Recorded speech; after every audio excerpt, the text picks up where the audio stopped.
ನೀವು ಹಾಗೆ ಸತ್ರು ಸಂತೋಷ, ನಾನು ನೀರು ಕೊಡಲ್ಲ. ಗುರುಗಳು ಮೊದಲೇ ಹೇಳಿದ್ದಾರೆ, ನಿಮ್ಮಂಥವರಿಂದ ಗುಡಿ ಹೊಲಗೇರಿ ಆಗೋಯ್ತು ಅಂತ. ನೆಲನೊಂದೇ ಹೊಲಗೇರಿ ಶಿವಾಲಯಕ್ಕೆ, ನೆಲನೊಂದೇ ಜಲವೊಂದೇ ಶೌಚಾಚಮನಕ್ಕೆ, ಜಲವೊಂದೇ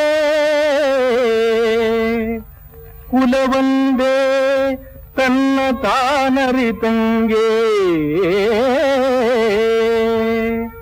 ಫಲವೊಂದೇ ಷಡ್ದರ್ಶನ ಮುಕ್ತಿಗೆ, ನಿಲವೊಂದೇ ನಮ್ಮ ಸೋಮನಾಥೇಶನ ಅರಿತವಂಗೆ.